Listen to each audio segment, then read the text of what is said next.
Welcome back to our channel, ladies and gentlemen. That William Samoei Ruto is afraid and scared of the resumption of Kamkunji demonstrations and rallies is no secret. It does not need any rocket science. And that he decided to throw in some trap to Raila Odinga is something that has not come as a surprise to me.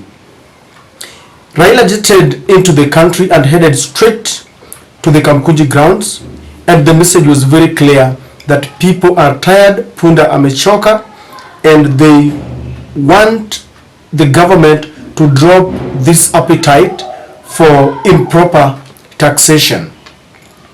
Now, you would really expect that William Ruto would be doing everything to stop these demonstrations, because they understand that if Kenyans would go back to the street today, it would be worse than the first demonstrations, because even those who did not want to attend the first demonstration, those who are tired of it, are the first in line, and they are calling upon Raila to take them to the street, because now they feel the real pain. Those who had expectations about this government, because they had been told that we should give William Ruto and Rigathi Gachagua time to fix the economy. Turns out that even if we give them 100 years, they have lost focus. They don't have anything tangible to fix this economy except oratory skills and fallacious, blame game, more promises. Nothing will come out of it.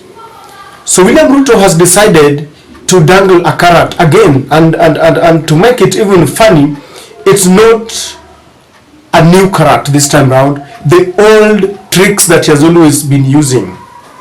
And he wants Raila Odinga to swallow the carrot. He wants Raila Odinga to get into this trap. It is an open trap. It doesn't need even a political scientist. Anyone who has got eyes to see will see that this is the biggest trap. Let us read what is recorded, because this story is in the newspapers. And it says that Kenya Kwanza announces resumption of bipartisan talks. All of us now are aware that bipartisan talks were meant to delay the progress of Azimio when they stated that they wanted to get back their victory. They wanted the servers to be opened. Now it continues to say that Kenya Kwanza bipartisan team has announced resumption of talks on July 4th, with priority issue on meeting being the recruitment of IEBC commissioners. And as you can see, they have selected something that is tangible.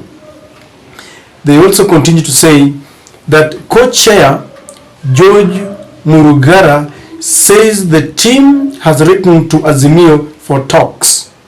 They say if Azimio's side fails to show up on the next meeting, the IEBC selection panel will proceed with the recruitment of the electoral body commissioners. You see, the timing is really very pragmatic. Where have they been all this time round? Because the last time I checked, the co-chair to George Murugara, Dr. Tindamolo, is the one who announced that the talks stalled indefinitely, and they cited lack of seriousness from the Kenya Kwanza team. Now they have realized that Kenyans are tired, and Kenyans have called upon Raila to lead them to the streets so that they can demonstrate and lament against the taxes, against the finance bill. Now they are coming up with this, and they are saying with authority that they have written to the Otiende Amolo team, and they have specifically selected the IEBC recruitment. If you remember the first meeting that William Ruto called, when he asked his brother, quotes in quotes, Raila Odinga, to stop the demonstration so that they can sit on a round table, he singled out the IEBC recruitment. While on the other side, Raila had said that he wanted the high cost of living to come down. He wanted the reinstatement of Cherera 4. He wanted, in fact, I think this was the biggest of all, the server to be opened so that we can know who won the August polls. But William Ruto cherry-picked the one on IEBC recruitment. Now they are coming back with this again, and this is why I'm saying that they are using the same old trick. There is nothing new, because even if you give Kenya Kwanza 10 minutes to tell you how they want to fix the economy, they will still use the same old words. Tumetenga, in the next 3 months. Kenyans have gotten used to their statements. In fact, today you can predict what William Ruto is about to say. You can predict what Deputy Rigathi Gachagua is about to say.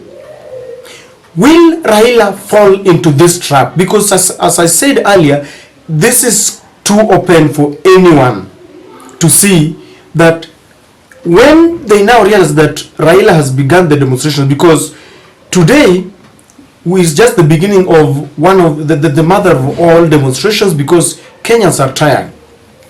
And I'll tell you for free that these talks are meant for diversionary tactics, to lose focus. They want Azimio to start wondering, do we now focus on the bipartisan talks? Do we abandon the demonstrations? What do we do? And this will confuse Azimio.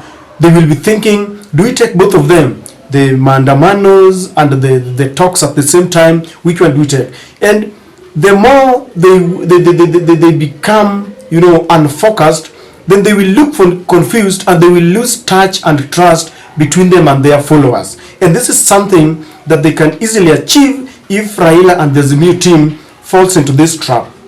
Number two, this bait of bipartisan talks is meant to waste the Azimio's time. You see, William Ruto is not interested in what Raila is talking about. Whether it is the opening of the server, whether it is bringing the cost of living down, whatever Raila is talking about, you will agree with me that Cherera 4 team is a gone case. We are no longer talking about it. The server thing is a gone case. In fact, it's like we abandoned talking about it. So there is nothing. If you talk about the cost of living, the last time there were these trials of bipartisan talks, we had not even raised taxes. Now the finance bill is in place and it has been signed by William Ruto. In fact, it has been aggravated even further. And this can prove to you that William Ruto is not interested in these talks. It's meant to waste their time. The last time they agreed on these bipartisan talks, we heard about Jose Kamago coming into the country to interfere with the server.